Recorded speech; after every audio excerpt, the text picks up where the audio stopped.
I think the comment that we hear most about is, wow, it's really busy here.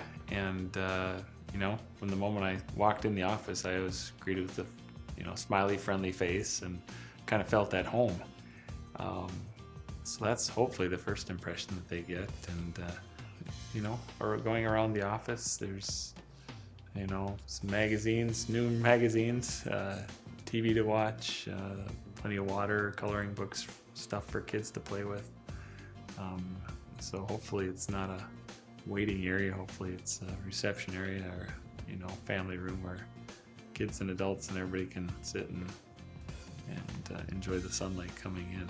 Well, generally, a person coming in for any sort of consultation will be escorted to one of our treatment rooms down our lovely hallway, and in there they'll get to sit down and sit knee to knee with one of our lovely treatment coordinators who will go through any of their questions or concerns, and they'll try and really understand where their problems or issues are. And once they kind of understand that, then they bring me into the situation, and then I try and find out even more from that patient about what motivates them, what's got them concerned, and so we do a lot of talking.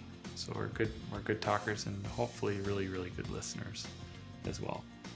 And then from there, then they get to go utilize some of our lovely technology, which will either help them get the x-rays they need, or in the case of an implant consultation, a three-dimensional scan of their mouth, so they can see their mouth in 3D. And more than them being able to see their mouth in 3D, I'm able to see it and diagnose exactly what's going on in their mouth and get a plan that will work for them. Yeah, generally we're able to talk through all their options, including doing nothing, and all the way up to doing, say, an implant, or more traditionally a bridge. We try and talk to them both logically and emotionally, the difference between the two, and the advantages and disadvantages of each. And then from that point on, we kind of listen to what their major concerns are and questions are, and we try and steer them in the right direction for what's going to be best for them. Of course, after that, they get to go over the financial options with our financial gal and work out a plan that fits their budget and meets their needs.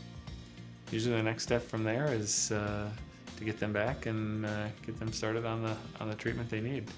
And that may be a little more diagnostics that we need to get, or it may be getting started with something right away. So we really value, or we feel it's important to provide patients with something we call speed of service. And so if it's a pressing issue, we try and help you get it handled right away. Obviously, the one thing we can't help people with right away sometimes is an implant, but most other things we can get on in quite a hurry.